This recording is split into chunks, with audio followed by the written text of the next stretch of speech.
Spoštovani, spoštovane, prav lepo pozdravljeni na današnji novinarski konferenci na Generalni policijski upravi. Govorci se lahko usedete, kar izvolite. Danes vam bomo predstavili ukrepe policije v primeru obravnavanih sumov kaznivih dejanj ugraditve in odvzema motornega vozila, v katerem smo skupaj v sodelovanju z italijanskimi varnostnimi organi uspeli prijeti osumljence, ki so trenutno v policijskem pridržanju. Hkrati pa vam bomo predstavili tudi še aktivnosti policije na področju varovanja državne meje. Vaši sogovorniki danes bodo na sredini gospod Jože Senica, namestnik generalne direktorice policije, na njegovi desni gospod Peter Skerbiš, vodja oddelka za upravljanje meja v sektorju mejne policije na upravi informirane policije na Generalni policijski upravi, in na moji desni gospod Tomaž Peršolja, vodja sektorja za organizirano kriminaliteto v upravi kriminalistične policije na Generalni policijski upravi, ki bo tudi začel s predstavitvijo konkretnega primera. Pripravili smo vam informacijo za javnost, v kateri opisujemo ukrepe policije v izpostavljenem kaznivem dejanju, ter seveda nekaj statističnih podatkov in siceršnje sistemske ukrepe na področju obvladovanja ilegalnih migracij. Začel bo gospod Tomaž Peršolja, ki bo predstavil ukrepe kriminalistične policije in policistov pri obravnavi kaznivih dejanj ter statistične podatke o obravnavanih osumljencih kaznivih dejanj ilegalnega prehajanja preko državne meje. Gospod Peršolja, izvolite. Lepo pozdravljeni. Včeraj, nekaj po 18. uri, je operativni komunikacijski center Koper prejel obvestilo občana iz vasi Prelože pri Lokvi, v srednji bližini Divače, da se je pri njemu zglasil neznanec, kateri trdi, da je bil ugrabljen in da so ga neznanci iz Bele krajine pripeljali na območje te vasi in ga tam zapustili, sami pa so peš nadaljevali po makadamski poti, najverjetneje v smeri Italije. Policija je takoj začela z izvajanjem vseh postopkov v zvezi s odkrivanja, razkrivanja suma tega kaznivega dejanja in sicer na kraj poslala kriminaliste, vse razpoložljive policijske patrulje, posebno enoto policije, tudi helikopter je bil z namenom, da se odkrijejo osumljenci ter da se na čim boljši način zavarujejo vsi potrebni dokazi v zvezi tega kaznivega dejanja. Ker se kraj samega dogodka nahaja v neposredni bližini italijansko-slovenske meje, so bili obveščeni tudi italijanski varnostni organi. Obveščena je bila namreč kvestura iz Trsta in mejna policija Italije. Seveda so se tudi italijanski kolegi nemudoma na ta dogodek odzvali. V razgovoru z občanom, z oškodovancem, je bilo ugotovljeno, da so ga nekaj po 12. uri trije neznanci na protipraven način zvezali, ga naložili v prtljažnik njegovega vozila, mu odvzeli ključe ter se več ur vozili po Sloveniji. Predvideva, da je bilo to najverjetneje zaradi tega, ker niso poznali poti. Po približno 6 urah, vsaj tako domneva, so prispeli na makadamsko pot v bližini kraja Prelože, odkoder so ga odvezali, namreč bil je zavezan celotno pot in prekrit v prtljažnem prostoru, so mu odvezali roke ter kraj zapustili. Predtem so mu še odvzeli torbico, v kateri je imel dokumente, dokumente so iztresli po vozilu, ter tudi še nekaj predmetov, žepno svetilko in nože. Nekaj po 20. uri smo prejeli obvestilo italijanskih varnostnih organov, da so v kraju Bazovica, to je le nekaj kilometrov od kraja, kjer so kjer so zapustili oškodovanega občana, osumljenci, prijeli 3 osebe, ki po opisu, katerim je bil posredovan, bi lahko ustrezali osumljencem. Poleg tega so ugotovili, da imajo osebe pri sebi tudi predmete, za katere smo jih obvestili, da so bili odvzeti občanu. Že nekaj po 12. uri, se pravi nekaj po polnoči, so italijanski varnostni organi na podlagi sporazuma o vračanju oseb med Republiko Italijo in Republiko Slovenijo vse te 3 osumljence vrnili. Slovenska policija pa jim je nemudoma odvzela prostost zaradi suma 2 kaznivih dejanj, in sicer ugrabitve in protipravnega odvzema vozila. Pridržali smo 3 osebe, enega državljana Maroka, 25-letnega državljana Maroka, ter 2 18-letna državljana Alžirije. Osebe so trenutno v pridržanju, kriminalistična policija pa izvaja vse potrebne kriminalistične in tehnične postopke za zavarovanje in zbiranje dokazov. V nadaljevanju smo ugotovili, da so bili vsi 3 pridržani osumljenci v policijskih postopkih že dne 29.4. in sicer na policijski postaji Črnomelj zaradi prepovedanega prehoda državne meje, ter dne 30.4. vrnjeni hrvaškim varnostnim organom. Če bi v nadaljevanju malo vam predstavil tudi, kakšni so trenutni trendi oziroma kakšno je delo policije na področju nedovoljenih migracij pri odkrivanju kaznivih dejanj prepovedanega prehajanja meja ali ozemlja države, vam lahko povem, da slovenska policija je v letu 2018 obravnavala 153 primerov oziroma imela 153 prijetij, v katerih je bilo prijetih 218 tihotapcev ljudi z nekoliko več kot 1000 nedovoljenimi ali pa nezakonitimi migranti. Od tega je bilo od prijetih tihotapcev ljudi 175 tujcev in le 43 slovenskih državljanov. Zoper 158 tihotapcev ljudi je bil odrejen pripor. V letu 2019 se trend mogoče samo še stopnjuje v primerjavi s preteklim letom, in sicer do današnjega dne je policija obravnavala 65 primerov, v katerih je bilo prijetih 95 tihotapcev ljudi, od tega nekaj več kot 420 migrantov. Tudi v letošnjem letu prevladujejo tujci kot tihotapci ljudi, bilo jih je namreč 87 in le 8 slovenskih državljanov. Zoper 77 tihotapcev ljudi je bil odrejen pripor. Največ dogodkov je v letošnjem letu obravnavala policijska uprava Koper, in sicer prijetih je bilo 39 tihotapcev, od tega 38 tujcev in en slovenski državljan. Zoper 33 oseb je bil odrejen pripor. Sledi policijska uprava Ljubljana, kjer je obravnavala 15 dogodkov.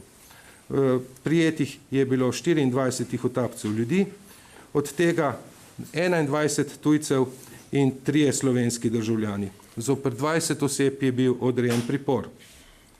Sledi policijska uprava Novo mesto, kjer so zaznali oziroma obravnavali 12 dogodkov, kjer je bilo prijetih 19 tihotapcev ljudi, od tega 17 tujcev in 2 slovenska državljana. Zoper 15 oseb je bil odrejen pripor. Ostale policijske uprave pa so imele le nekaj primerov prijetja tihotapcev ljudi. Hvala lepa.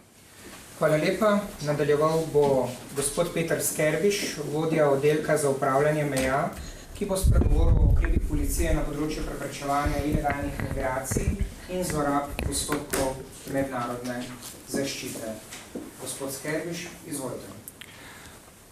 V obdobju do 6. maja letos je policija obravnavala že 3022 ilegalnih prehodov državne meje. Število se je v primerjavi z lanskim istim obdobjem povečalo za skoraj 100%. Lani smo namreč v tem obdobju obravnavali nekaj več kot 1500 ilegalnih prehodov.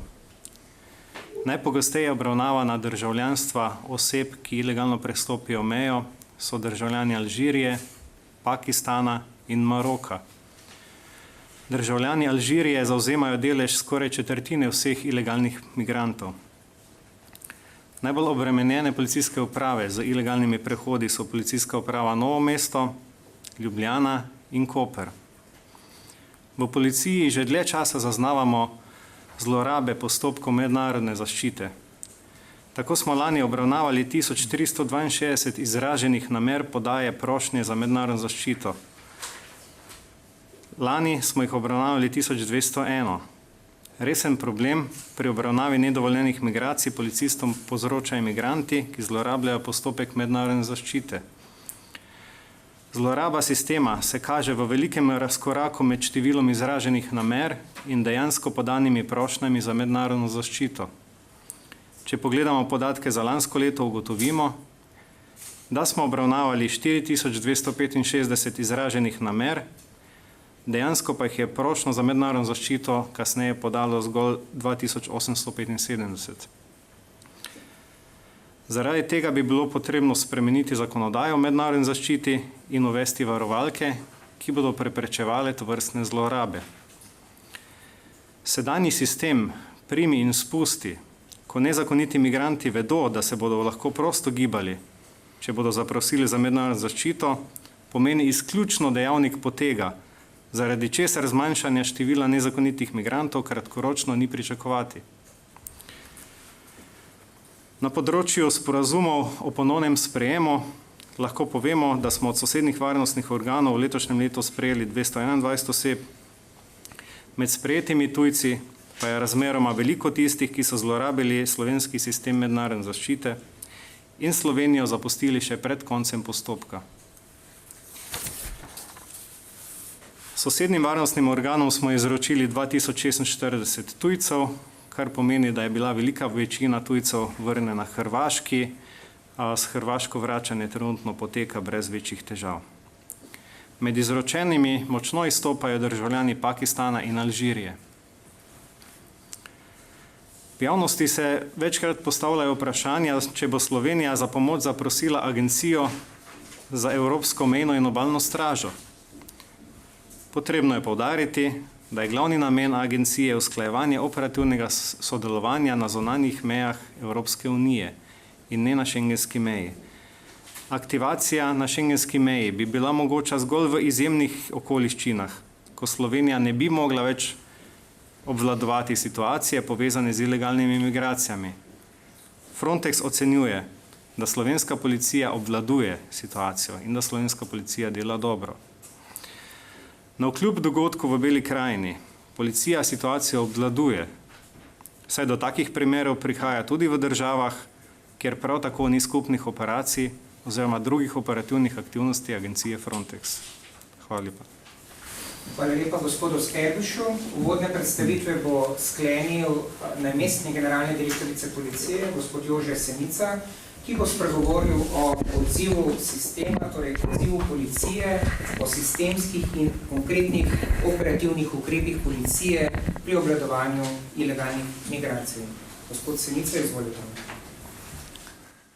Slovenska policija dela in bo storila vse, da bo Slovenija še naprej varna država. Navkljub včerajšnjem dogodku se je potrebno zavedati, da sodimo v okrog najvarnejših držav na svetu.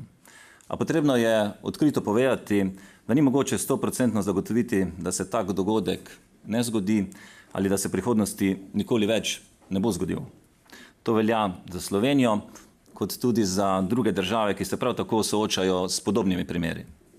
A vso odgovornostjo vam zagotavljam, da bo policija storila vse, kar je v njeni moči za čim več varnosti v naši državi. Že v preteklosti smo vse skozi opozarjali, da so migracije ne zgolj humanitarni, ampak tudi varnostni izziv.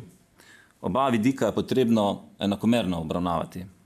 Policija zato v zadnjih letih vse skozi spremlja dogajanje v regiji, prilagaja svoje aktivnosti tako v državi, kot tudi v sodelovanju s policijami drugih držav, vse z namenom čim bolj učinkovitega sodelovanja. Prav ta primer, ko smo s pomočjo sodelovanja z italijanskimi varnostnimi organi v zelo kratkem času prijeli osumljence kaznivega dejanja, priča o velikem pomenu tovrstnega uspešnega sodelovanja. Želja po učinkovitem delu policije je tudi razlog, da podajamo številne pobude z različnimi ukrepi, ki bi lahko omogočili lažje in boljše delo policistom na terenu. Namen teh pobud je varnost državljanov. Kot smo lahko slišali, v zadnjem letu beležimo porast nezakonitih migracij v primerjavi z enakim obdobjem lanskega leta. Ocenjujemo, da se bo povečan obseg nedovoljenih migracij nadaljeval tudi v prihodnjih mesecih. Zato smo pred kratkim naše aktivnosti na območjih, kjer je prišlo do povečanja, tudi takoj okrepili. Glede na to, da so se spremenili tudi tokovi ilegalnih migracij in sicer s prej bolj obremenjenih policijskih uprav Novo mesto in policijske uprave Koper na območje policijske uprave Ljubljana, smo ta območja dodatno ukrepili. Spremenili smo način našega delovanja, izvajamo poostrene nadzore. Tja smo razporedili policiste iz drugih enot. Posebej smo ukrepili delovanje državnih enot na tem območju. Tako smo na to območje začeli razporejati policiste drugih enot, policiste posebne policijske enote in pomožne policiste. Dodatno tudi policiste konjenike in policiste vodnike službenih psov. Nadzor meje opravljamo s pomočjo policijskega helikopterja in brezpilotnih letalnikov. Na kraj smo napotili mobilno policijsko postajo. Prav tako smo okrepili nadzor meje z dodatnim videonadzornim sistemom, ker ocenjujemo, da s tehnično opremo zelo učinkovito preprečujemo nedovoljene migracije, smo predlagali nabavo dodatne tovrstne opreme in pričakujemo, da bo le-ta nabavljena v čim krajšem možnem času. Navkljub različnim polemikam ugotavljamo, da so začasne tehnične ovire učinkovito sredstvo za omejevanje in usmerjanje ilegalnih migracij. Zato smo predlagali postavitev na tistih mestih, za katere ugotavljamo, da tam še ni nameščena in da so migracijski tokovi prisotni. Pri izvajanju naših nalog na meji nam že nekaj časa pomagajo tudi pripadniki Slovenske vojske, kjer opravljajo naloge skupaj z našimi policisti v mešanih patruljah. Prav tako nam Slovenska vojska nudi pomoč z brezpilotnimi letalniki. Želimo si in smo tudi zaprosili, da bi nam pri teh nalogah pomagalo večje število vojakov. Se ocenjujemo, da je taka oblika sodelovanja zelo uspešna. Sicer si želimo kadrovske okrepitve tudi v policiji. V tej zvezi izvajamo aktivno kadrovsko politiko. V preteklosti smo v naših obvestilih za javnost že večkrat se javnosti zahvalili, da nas obveščajo o pojavu tujcev in sumljivih vozil. Pozivali smo, da nas o tem obveščajo tudi v prihodnje. Opozarjali smo na samozaščitno ravnanje, na zapiranje, zaklepanje vrat stanovanjskih hiš, zaklepanje avtomobilov. Pa smo kljub temu v zadnjem mesecu imeli na teh območjih nekaj tatvin avtomobilov. A opozarjamo, da je bilo veliko od njih odklenjenih, v njih pa kontaktni ključi. V tej zvezi ni potrjeno, da so ta kazniva dejanja storili migranti, storilci teh kaznivih dejanj so neznani. Ljudem tako kot v preteklosti svetujemo, da ne stopajo v stik z neznanci, raje naj o tem obvestijo policiste, ki se bojo tako kot vedno odzvali in prevzeli obravnavo tujcev. Že danes so črnomaljski policisti obiskali prebivalce naselja, kjer je prišlo do dogodka, se pogovorili z njimi in svetovali, kako naj ukrepajo, ko opazijo tujce, kako naj se samozaščitno ravnajo, naj jih pokličejo, ko tujce opazijo. Komandir policijske postaje Črnomelj se bo še danes sestal s predstavnikom krajevne skupnosti, županom občine Črnomelj. Govorili bodo tudi o tem, kako naj občane še bolj zavestijo za samozaščitno ravnanje. Zavedamo se, da takšni dogodki negativno vplivajo na občutek varnosti ljudi, ki živijo ob meji. Policisti na lokalnih območjih tesno sodelujejo z ljudmi, ki pogosto s podajanjem informacij pomagajo policiji pri upravljanju njihovega dela, za kar se vsem zahvaljujemo. Policisti pa s preventivnimi nasveti ljudem pomagajo zagotavljati varnost in varnost njihovega premoženja. Zahvaljujem se govorcem za uvodne predstavitve, seveda bodo sedaj na razpolago za vaše vprašanja. Prosim, če se lahko predstavite in izpostavite, komu vprašanje zastavljate. Izvolite. Veronika Lovrenčič, Popej. Gospod Peršolje, vi ste rekli, da so do gospoda pristopili 3, nam je pa dejal, da so bili 4. Dejansko v začetni fazi samega storitve tega kaznivega dejanja so sodelovali 4 osebe. Izgleda, da je med potjo eden izmed sostorilcev vozilo zapustil, že preden so se ustavili na končni lokaciji. Te podatke z oškodovancem še vedno preverjamo, da bi uspeli identificirati eventualno tudi 4. osebo, ki je v tem dogodku sodelovala. Torej se ga išče. Tako je. Okay. Kako pa je, če lahko sam še eno, kako pa je možno, da so dvakrat še potem, ko so ukradli mu avto, še dvakrat prečkali mejo? Ni bilo nobenega takega vedenja, da bi jih na meji že ustavili? Niso prečkali mejo preko mejnega prehoda, ampak na območju, kjer meja še ni točno definirana. Tudi sami moramo še točno preveriti, kje je osumljenec oziroma oškodovanec mislil, da so prečkali mejo oziroma kje naj bi prečkali reko, tako da bomo lahko celotni dogodek lahko povezali v neko celovito celoto. Razgovori z oškodovancem še vedno potekajo, še vedno se določene podrobnosti razjasnjujejo, zato točnih konkretnih podatkov o nekaterih točnih dotičnih, bi rekel, točk v samem dogodku moramo še vedno z njim malo razjasniti in tudi na terenu preveriti. Hvala lepa. Kjer Slovenija, izvolite. Ja, Nina Mrzikar, mene pa zanima, gospod je omenil tudi 2 arheologa Slovenca, ki naj bi pristopila do njega. Je to kakšna povezava s tem, ali je to res čisto naključje? Tudi mi v razgovoru z njim smo to zaznali in smo šli takoj preveriti, ali so arheologi iz območja Novega mesta, ki deluje v muzeju, ali zdaj ne vemo točno, v kateri ustanovi, no imajo oni svoj sedež, obiskovali tisto področje, je bilo to potrdilno in tudi kolegi so že šli v opravljanje razgovorov z njima, če bi lahko tudi ona dva nam mogoče dala kakšne koristne informacije, podatke v samem dogodku. Hvala. Večer, izvolite. Adriana Žiž, za gospoda Sherbeša imam vprašanje. Policija je že res večkrat predlagala, to se pravi spremembo zakonodaje o mednarodni zaščiti, verjetno tukaj govorimo predvsem o azilu. Kakšni konkretni predlogi so bili že podani ali pa bojo podani, tukaj, ko ste rekli, je pač sistem to, da zaprosijo za mednarodno zaščito in potem se prosto gibajo. Kaj zdaj tukaj lahko predlagate oziroma kako je v drugih državah ali imajo podobne države kot pri nas? Hvala.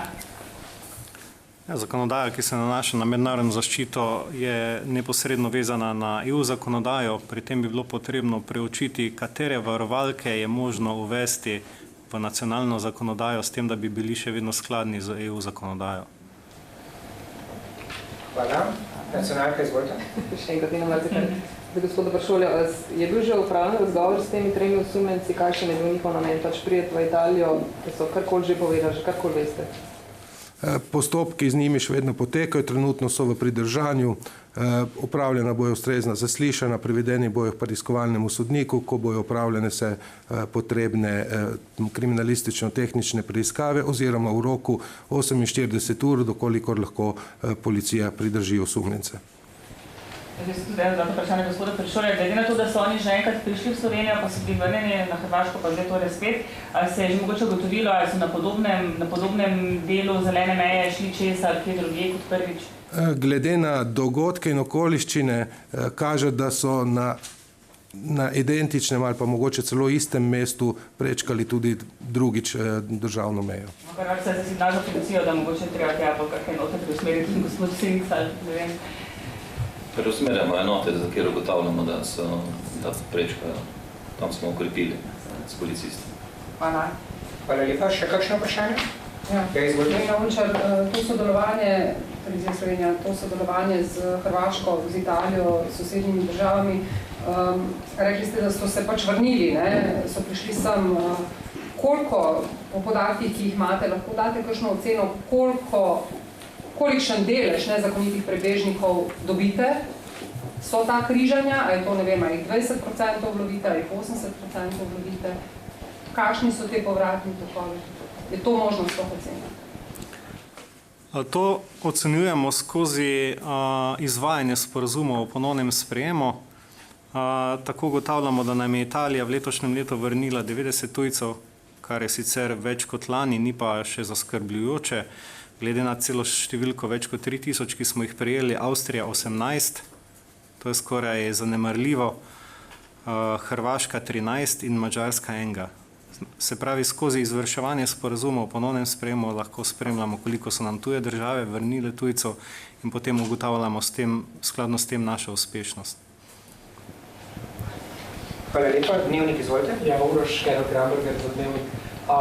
Glede na to, da ste prišli od konkretnega primera na razlago zlorab azilnega sistema, kot vi pravite, oziroma prošen za mednarodno zaščito, imate podatke, da so oni potencialni vlagatelji namere ali pa prosilci za azil, ali na kakšen način se to povezuje?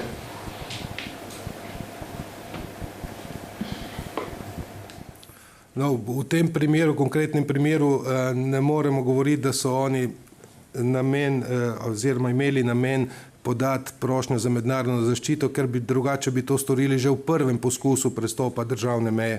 Je pa to trend, ki je za policijo zelo obremenjujoč, prav zaradi tega, ker se potem ti postopki s tujci, bi rekel, prevzemajo določene večje bremena policistov, policije in niso, bi rekel, tako učinkoviti, da bi lahko policija se ukvarjala z drugimi postopki boljše ali pa večje zagotavljanje varnosti ljudi in premoženja. Samo še pod vprašanje. Kar izvolite. Ko mi govorimo s migranti, pravijo, da se večinoma ne da zaprositi za mednarodno zaščito, ne v Sloveniji, ne na Hrvaškem. Na Hrvaškem jih celo še policisti pretepejo. Ne govorimo o teh konkretnih treh, ampak kako bi vi uredili sistem, da bi taki trije fantje lahko legalno prišli v Evropsko unijo, potencialno zaprosili za mednarodno zaščito, ker to večinoma ni možno, vsaj to, kot oni prepovedujejo. Postavka je, da zato izbirajo te nelegalne načine in take, se pravi, tudi kaznive dejanja izvršujejo. Vam bomo še na to vprašanje odgovorili, gospod Skrebiš, izvolite. Ja, Slovenija nikomor ne odreka možnosti, da bo zaprosil za mednarodno zaščito, na to kažejo tudi številke. Poleg tega je potrebno poudariti, da ne moremo komentirati pač dejanj hrvaške policije, mi lahko odgovarjamo samo za svoja dejanja. Vsakega tujca, ki izrazi namero, da bo podal prošnjo za mednarodno zaščito, obravnavamo individualno, ga prepeljemo v azilni dom in ga tam predamo pač v nadaljni postopek. Zdaj, ali bo on v azilnem domu počakal dejansko in podal popolno vlogo, ali bo potem že šel naprej, na to policija nima vpliva. Hvala lepa. Slovenija, izvolite. Jaz bi samo še vprašala, kakšen bo zdaj v bistvu nadaljni postopek, glede na to, da gre za tujce, verjetno brez dokumentov, kaj se bo zdaj zgodilo na po 48 urah? Vse bo treba počakati na razplet na zaslišanju pri preiskovalnemu sodniku, navzočnosti tožilcev in zagovornikov njihovih. Kasneje bomo lahko, bi rekel, dali tudi dopolnitev informacije, kakšen je rezultat tega dogodka. Ne, se ne sprašujem za rezultat, več tam postopek ne zanima, da je tudi za tujce. Glede na zakonska določila obstaja tudi velika verjetnost, da bo zoper njih odrejen pripor, dokler se ne dokončno razčisti oziroma dokler se ne razsodi sam postopek. Takšno so namreč obstaja določeni ne indicije, ampak določene dejstva, da bi lahko zapustili ozemlje Slovenije oziroma ozemlje Evropske unije, da ne bi bili več dosegljivi varnostnim in pravosodnim organom in zaradi tega obstaja tudi določilo, na podlagi katerega se lahko odredi tudi pripor. Hvala lepa. Trenutno so v Kopru verjetno, ali kje so? V Kopru se je začel postopek samega policijskega pridržanja, postopek pred sodiščem pa se bo začel na območju oziroma na policijski upravi Novo mesto oziroma v Novem mestu, kjer se je tudi samo kaznivo dejanje zgodilo. Hvala lepa. Če smo izčrpali vprašanja, se zahvaljujem novinarjem za udeležbo in govorcem za predstavitve. Hvala lepa. Hvala.